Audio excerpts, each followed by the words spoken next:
and we are live talking about the Doctor Who Christmas special. Twice upon a time. Yeah. Talking about Doctor Who again. Hooray! Hooray! We finally did it And again. not only Peter Capaldi's last episode, but also Steve Moffat's last episode and David Bradley's first and last episode as the first Doctor, if that makes any sense. Says that for now, but I guarantee you they find a way to get him back. Doing Big Finish now, so Yep. Go figure. That's cool. And also Murray Gold's last episode. Oh yeah, that's right. So it's the end of 4 eras, one of which only has 1 episode. Which explains why there's tracks from, like, the entirety of every era in this episode, even when they're not always appropriate. Most probably the Ninth Doctor theme. Yeah, but also just 2 things going into this. One is that I didn't take any notes, and I've only watched it the 1 time, so you guys might be a little bit more well-versed in it than I am. I watched it twice. Least informed about it because not really sure what happened in most of it. There was another afterlife thing that the Doctor thinks it's evil, just like in Dark Water and Death in Heaven, so he tries to do something about it, and him, being an idiot, ends up being the one that causes the problem. Yeah, that sounds about right. But yeah, I think you guys actually this time instead of just being bad. Actually, that's probably one of the things I like most about the episode is that there's no real good versus bad conflict. It's just sort of a misunderstanding, and everyone has the best of intentions at the end. Yeah. And Nostalgia Craig would hate that. He hates misunderstandings in movies. Yeah. The liar revealed trope, to be the fair. last episode, I don't know. It just kind of felt very melancholy. Not a lot happening. It just, I don't know. It almost felt like they were just kind of waiting for everything to be over. You would probably get the same result of having an entire episode of the 10th Doctor saying goodbye to all of his companions. The End of Time Part 3. My big feeling coming out of this episode was that it felt a bit weird that as Stephen Moffat's last episode, as low-key as it was, like you would expect his last episode to be sort of like a thematic or tonal or like involving plot points from throughout his era. Mm-hmm. Sort of like The End of Time was for Russell T Davies. Like, argue all you want about the quality of that episode. It's sort of what the Russell T Davies era had been building to in a lot of ways. Yeah. That's not what this episode is for Stephen Moffat at all. But then I realized we kind of already have that episode several times over. Yeah. Like, The Big Bang was what all of Series 5 was building to. Hellbent and Heaven Sent in a lot of ways feel like what all of Moffat's era up to that point had been building to. Yeah, I'd argue even the last one, The Doctor Falls, also way more low-key than I was expecting that episode to be and self-contained, but at the same time, yeah, it's talking about a lot of ideas that Moffat likes to talk about and sort of bringing them to a conclusion. There's no real bringing Moffat, like, recurring themes to a conclusion in this episode because he's already concluded them all. Yeah. My first showing, I was frankly in a bad mood, so that kind of like hampered my viewing experience. Then on my second viewing, when I went to the Fandango theater event, I ended up rather enjoying this episode, and it made me realize that, well, Prophet's era was not as bad as I remember, but it was more of an abusive relationship for me than the rest of today's entire era. Glad that it ended on a good note. It was a good episode to end on. Thank you. Moffat's a real hit-and-miss guy, and I feel like even if people very much like to argue the quality of Capaldi's era, I feel like Moffat's own particular episodes really got consistently better towards the end here. Like, I feel like as Capaldi settled into the role, Moffat's specific scripts got less sort of convoluted and a bit simpler and more character-driven, and that was fun. And I'm glad that he didn't, like, try to make this an overblown conclusion to everything if it just meant Moffat's last episode. It's just, it's a good episode. It's just simple. It makes you feel nice. It tells a story. It's good. Like you were saying, like a lot of Moffat episodes tend to be kind of grand Doctor and stuff, but we already done that so many times. If I had the choice to end the Moffat era on any episode, it would either be Hellbent or Husbands of River Song. Yeah. Probably Husbands, because it finally gave that conclusion to River Song that we have waited quite a few years to see. And before seeing that episode, I always had this sort of feeling about River Song, like we would never actually get to see the Singing Towers of Beryllium, and I was fine with that. And we kind of sort of ended their relationship in a couple different ways already. I feel like that was too perfect. This wasn't a bad ending or anything. Like I said, for me, it was just more melancholy because it's not really the kind of episode that I really look for in Doctor Who. It's weird. His Torchwood stuff was up and down. His Doctor Who stuff was meh. And then the first series of Broadchurch was great, but series 2 and 3 didn't really recapture the same level of quality. Yeah, I heard about that. Nick loves most of his episodes. Hit and miss with you, Edward. Me, I think I've liked every episode he's put out, but none of them will make it on like a top 10 list or anything. I feel like he's just got a real understanding of the character, and like none of his scripts so far have been generic, if nothing else. In Doctor Who, he's always got really creative ideas for what to do with things. He won't cram multiple ideas into one episode like Russell T Davies and Stephen Moffat have been guilty of doing on many occasions. They've got like an idea and it takes up like 5 minutes of an episode. Like, no! You could make a whole episode about this. What are you doing? I think that is because, okay, when you have somebody that's very, very creative, don't want to focus on one thing, they have all these ideas going all over the place, they're going one thing to next, and they just try to shove it all in one episode. If you have enough ideas for a whole season. They just basically need someone to stand there and say, no, Chibnall, the Doctor in the Wardrobe Part 2 needs to be tossed into a fiery pit. Getting a little bit off topic, really gotten into the meat of the episode yet, so we've got 2 Doctors in this episode, and I've got a couple of things to say about the first Doctor, but I think you guys should maybe go first. William Hartnell's performance was really unique, so it's very hard to recapture it. I mean, when Richard Herndl played First Doctor in the 20th anniversary special, he was too extreme on the mean side. Whereas here, I feel like David Bradley was a bit too much on the soft side. But then again, he was playing the First Doctor towards the end of that incarnation's life. So by then, the First Doctor was a lot more mellow. So it's a little bit more justified here. Plus, there was one thing that came up that I think they could have done some interesting stuff with, which when the First Doctor saw like that giant where they showed all those war moments of Doctor throughout his life, they could have had this moment of like, they could have had him been like, do I really want to regenerate and become this guy, or should I just die the way I am? Because I am not sure that I want to become this man. I mean, they had an opportunity for some kind of arc there, and they blew it. Yeah. That's a really good point. I have not watched much of Classic Who. I've never seen any of the stuff with the First Doctor, so I don't know if this is accurate of him. But yeah, Edward was making a good point that they kind of threw away a good plot point and opportunity there. So. Well, just to say that for a minute, like about him being boring, I'm actually kind of glad that they didn't decide to take the First Doctor and like plus him or make his character traits more wacky or over the top so that he was equal a screen presence as 12, because that would have felt a bit disingenuous.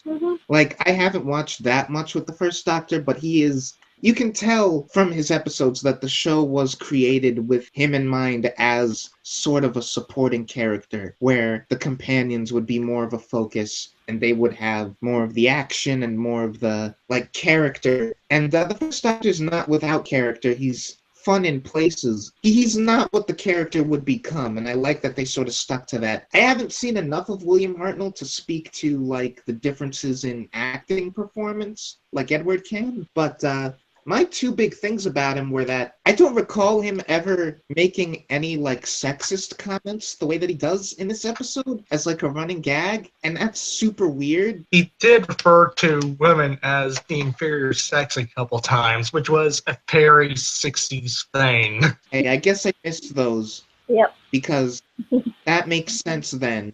Yeah. But it felt kind of in the episode to be like, was he like that? I'm not really sure. Like when him and the captain are just laughing about it and Bill's just over there like, Yeah. okay. Yeah. And Bill's just like, by the way, I'm a lesbian.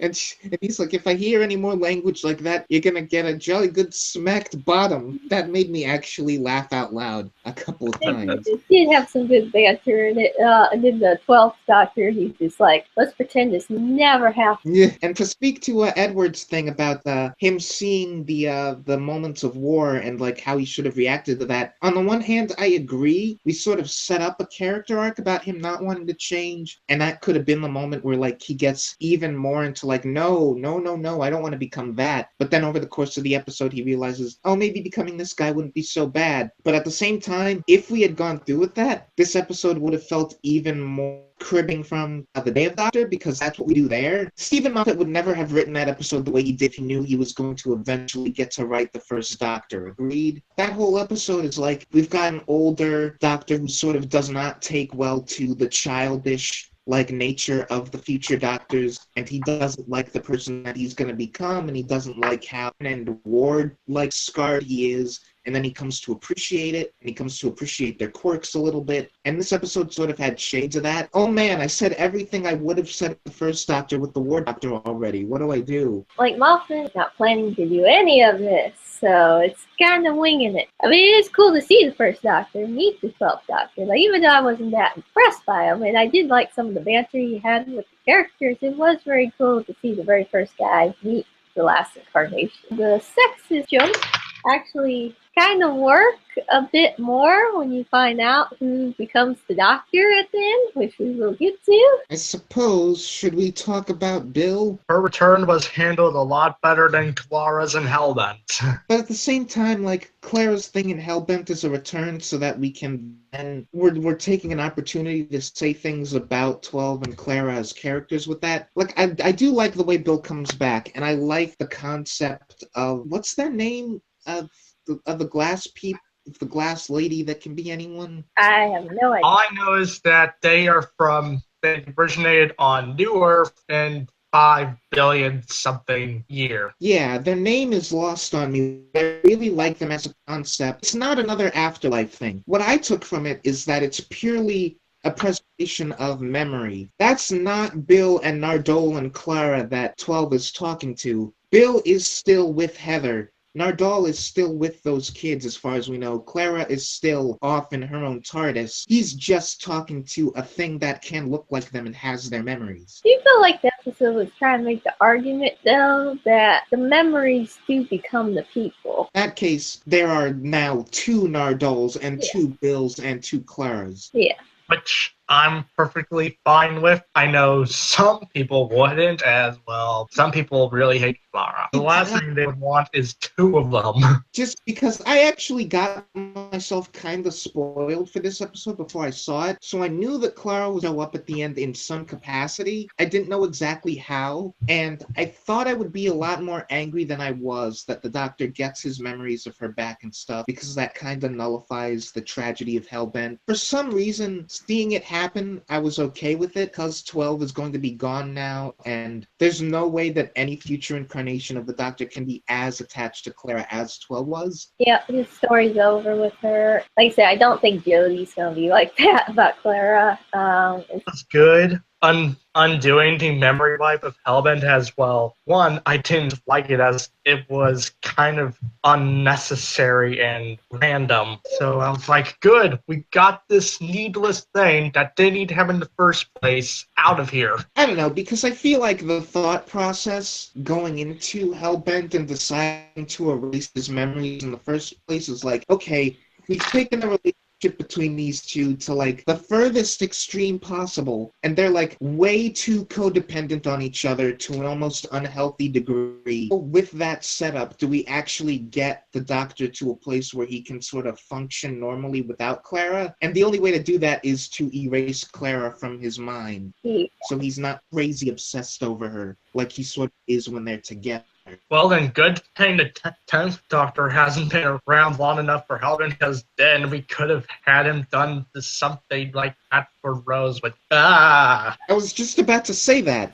Like, I feel like 12 and Clara is 10 and Rose knowingly taking that extra So step, it's like, not over. as stupid. Because I imagine that going into Series 9, Moffat was like, okay, I'm going to do a thing where I take the Doctor and Clara and I make them, like, overboard, dependent on each other. And He did on purpose. yeah, he did that on purpose. And how bent is him saying, okay, I took this as far as I could go. Now I have to do this so that I can even just, so that either me or whoever takes the show over after me can do something with Peter Capaldi that doesn't depend solely on Clara. And I think on that level it was a smart move. And now that Capaldi's going to be gone, I guess it's okay that we sort of like negated that also. You know, he gets to or die in quotes, remembering like the person he loved most. Yeah. It's fair. It's fine. Yeah, it works. I mean, like you said, he's going to die. Well, he's not die, but he's just going to change into another person, so he's not going to go off the deep end anymore. There's no chance of him being codependent anymore, so yeah, he can have the memories. The effect of the glass people, the visual effect itself was rather cool. Yeah. Yeah. And like that one shot where Bill is talking to the captain and then she goes over to the drinks and then the glass hand pops up with that little ding. Scared me. Like that made me like, oh god. So The captain, you mean Captain Lethbridge Stewart. Which I personally didn't need that. I think it was a lot better than the rumors that he was going to be the Failure. Well, I mean, Yes, come on. there was actual rumors that he was going to be the Failure. Any unnamed male character will be the Vailyard. It's just like The Last Jedi all over again. Stop with the mysterious fan theories, with the mystery identity theories. It's never gonna end well for you. Even when a mystery theory isn't even there. Thinking of it, so that way you could feel so intelligent if by some random coincidence you turned out to be right. On one hand, he did turn out to be connected to someone, which was a brigadier, and so like, I could have been fine with, even if he got no name. It would be great to have him give a name at the end, but the idea that this is just a guy, like he's not tied into the wider Doctor Who mythos at all, about to die and we decided to save him. Yeah. On the note of like what we leave him on, I like that this episode isn't really a Christmas episode until like the final 10 minutes. Think about that while I was watching it until they started singing and stuff. I was like, oh yeah, this is a Christmas episode. This is the first time they did something Christmassy in the whole episode. Yeah. The astonishing thing is that it's an actual historical event that on one day during the war, they decided to stop fighting and celebrate Christmas with each other. If there is any like idea that's recurred through Moffat's era that's being concluded here, it's just sort of a very, very wide, broad notion of like optimism and idealism and the goodness in people, like happy endings because people are inherently good, like love is powerful and that sort of thing. And that's great. Like for Christmas episode 2, so not in that it's like forcing like the commercialism of Christmas or the reds and the greens, because all the other Christmas episodes have sort of had this thing of like forcing it to where it's set on Christmas. We sort of have the Doctor indulging in sort of Christmas feel-goodness one, which is still my favorite one. A Christmas Carol is guilty of that. But this one, it's just like, no, we let ourselves have an adventure, and then we end on this note of people have this unprecedented goodness in them, and it can be a miracle, and that's the spirit of Christmas, and sort of the spirit of this whole show in a nutshell. And it's so great. Spirit might change, however, when the creator of Broadchurch takes over. Please don't have the Doctor investigate the murder of a child for a whole season. Maybe an episode that could be fun, but yeah, I'm down for a change of pace, like stylistically and in terms of what we're saying about humanity and all that stuff. I'm an optimist, and I like this show when it's being optimistic about human nature. This whole era, I'm open to a change of pace. We're already living in a very pessimistic time in reality, and people might say, but I want to go to Doctor Who to escape from all that. There should be a perfect balance in there somewhere. Kind of like what Star Trek Deep Space Nine did, where it was more morally ambiguous, but there was more of like a light of hope at the end of the tunnel. Moffat's era is, in its own words, very fairy tale, just how it feels. And it's more fairy tale than the original fairy tales. Yeah, and just sort of like that fairy tale approach of like, we're using sort of fantastical elements to say very broad, very uplifting things about human nature, or a bit harder sci-fi, like sort of maybe a bit more pessimistic exploration of things. Big thing to talk about with this episode, And that's Rusty? I am not a good Dalek. Surprised to see that he ever came back. I was like, okay, I guess we had to tie this one little loose end up. Weird to me, because I never thought of him as a loose end that needed to be tied. Yeah, I thought he was just going to be one of those things that's just kind of out there. We never really see again, but we really don't need to see. So Like, you could bring him back, but it's fun just to imagine what he's doing, like Jenny or something. Well, I mean, we saw the destination that led to that journey, but his journey of how he got there, it's still open to our imagination. It is still open to the many novels, short stories, and comics that will get published that only a few hundred Doctor Who fans will read anyway. It's just weird to me because, like, Rusty wasn't even introduced in a Moffat-written episode. well, no, Actually, he was.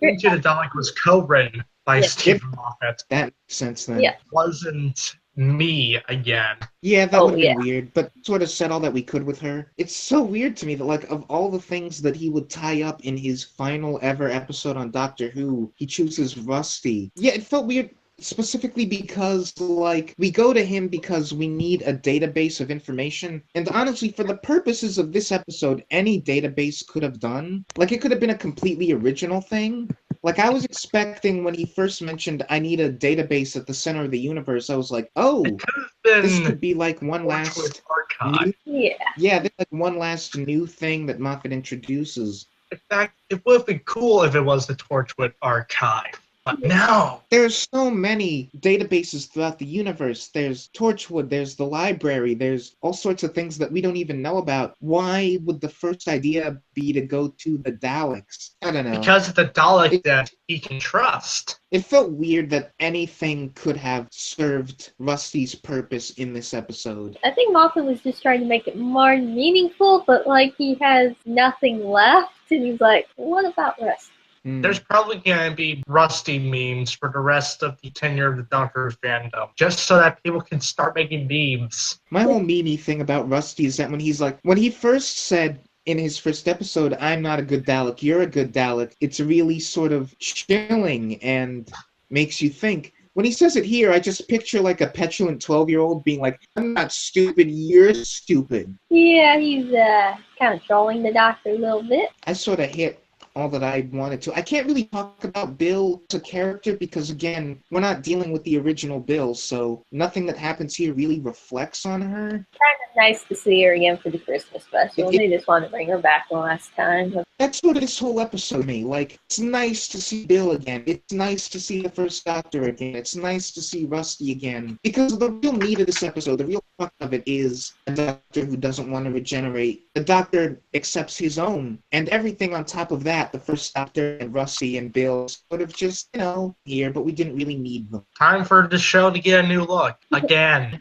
Speaking of which, why must the TARDIS continue blowing up whenever the Doctor regenerates? I really don't want us to ever do that again. Stop blowing up the TARDIS with regeneration. And that was the director's decision to do that. Wow, fair enough, I guess. And I was just like, really? It's no longer special. Stop it. To me, because you don't need an excuse to change the TARDIS interior. I want to change the TARDIS interior. This whole atmospheric library thing is too tacky. Yeah, just have it be that their tastes change and they want it to look different. Forward to seeing what new TARDIS interior we get next. And I'm really looking forward to seeing how we solve our problem of the Doctor's falling thousands of feet. And the TARDIS. If for whatever reason Russell T Davies writes the return, the Doctor will be just fine. She'll just be a little bit stunned because everyone forgot that a fall that was not even half of what the 10th Doctor and the 13th Doctor fell is what killed Doctor number 4. Oh yeah, that's true. Yes. Who is the most popular Doctor of classic Doctor Who, I might add. We'll do that thing with like 10 getting his hand cut off, or we'll be like, if you've just regenerated, you're like momentarily invincible, and she just falls. Like she just crash lands somewhere. It just brushes off like, my hair's ruined and this suit is ruined. You know what? They might do that now I think about it. Because, yeah, they're kind of invincible for the first couple hours. Like, River, Jodie is going to survive that fall. She might just hit the ground and go splat. and then we'll have a new Doctor, and that will be the shortest Doctor we ever had. Than the Eighth Doctor's tenure on TV, Yeah. which would be kind of pathetically impressive.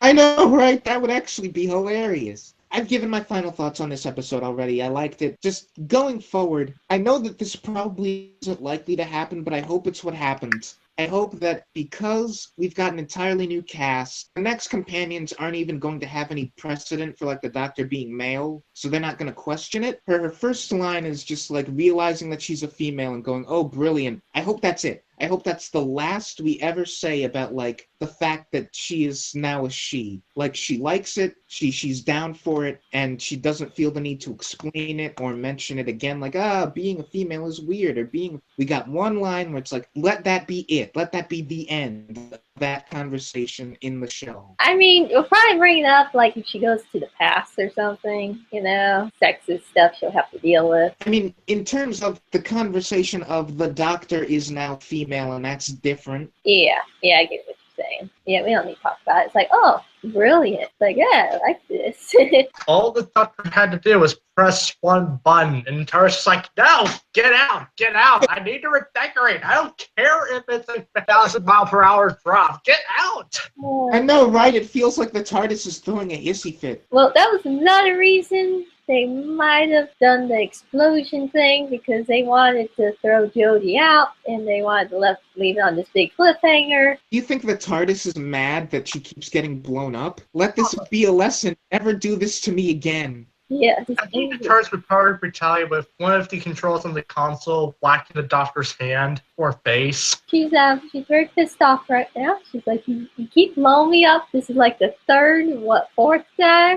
Stop. One tiny little, insignificant note before, I officially have nothing else to say about this episode, is that, just like I really like the effect of the Glass Lady, I feel like the effect of the TARDIS as it's exploding is really impressive. Like, the way it's shaking as it is, hanging out of it, and, right before she falls, as I was watching it, I was like, oh, that really feels like a real object. Like, it's clearly a computer effect, but the way it's moving looks almost like the TARDIS is being dangled from a string. Yeah. And I really like that looks. Almost like it was a practical effect enhanced with CGI. Might have been. With all the pages and then 13 falls out, it's almost like the TARDIS is vomiting or something.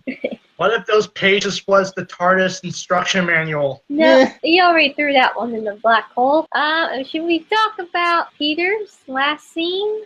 I'm just glad they didn't repeat David Tennant's being sad when he was regenerated, because that's supposed to be unique to David Tennant. He was a very depressed Doctor. That was a glutton for punishment. And I like that it's in keeping with the previous regeneration. We're sort of building off of Tennant being sad, I think. I feel like Tennant being sad and saying, I don't want to go, really set a firm precedent for each regeneration being like, no, this is not just a process of renewal. I am becoming a different person. Matt builds on that, where it's like he's leaving instructions for the next Doctor, for someone who technically doesn't even exist yet, but he's like, okay, this is me, an individual, talking to you, an individual. This is how we are. Don't lose track of it like I almost did. And I love the way that he plays it, because it's going back and forth so quick between then Peter gets when he says never ever eat pears, and he gets that mad scientist grin that he has. Or makes you think that Peter Capaldi could play Morty in a live-action adaptation of... No, not Morty. Rick in a live adaptation of Rick and Morty. Yeah. Yes, it could be that so easily. Well, it's a toss-up between Peter Capaldi and Willem Dafoe. But yeah, that was a great way to send him off. I'm sort of getting to this point where I'm weary of all of the Doctors regenerating with a big speech. All of the Doctors that we've introduced so far in the modern series. Have the Doctor actually be suffering before he's regenerating. Not even suffering. I sort of want a situation where it's sudden again. They don't get the opportunity to make a big speech or have any grand last words. Something like 6 or 5 where they can't hold on anymore, or something just suddenly happens and it's forced on them. Like what I would do if I were to write a Doctor regeneration is they just get shot and they fall over and they have time for a couple last words, but then they're gone. Yeah. Really keep the audience on their toes. Yeah, and do it in the middle of the season. Yeah. Yeah. Because I feel like we're getting to the place where people are so used to, oh, they start regenerating, well, that's fine. We're going to have a little bit length of time where they get to be themselves for a bit and say some more stuff before I really have to say goodbye. No, just do it. As soon as that hand starts glowing, that should be a sign that you've got like 5 seconds. Yeah, not like days. Ditch the hand glow. Do a face morph. Make some regenerations look different. It was nothing special for me, but it was decent. It had moments of being special for me. Yeah, good moment. One last thing is that we're also saying goodbye to Mark Gatiss, because he's not working on the show anymore after Moffat leaves. Yep. And he didn't have it in the writing of this episode, but it's nice to say goodbye to him with a character that I like, so there's that. He's better as an actor than he is as a writer. Agreed. Yeah, still sad. See you go. Right, anything like Sleep No More ever again. Hope whoever watches this enjoyed it. I have to go record a bunch of other things, so wish me luck on that. Good luck, Nick. See ya. Bye-bye. Bye.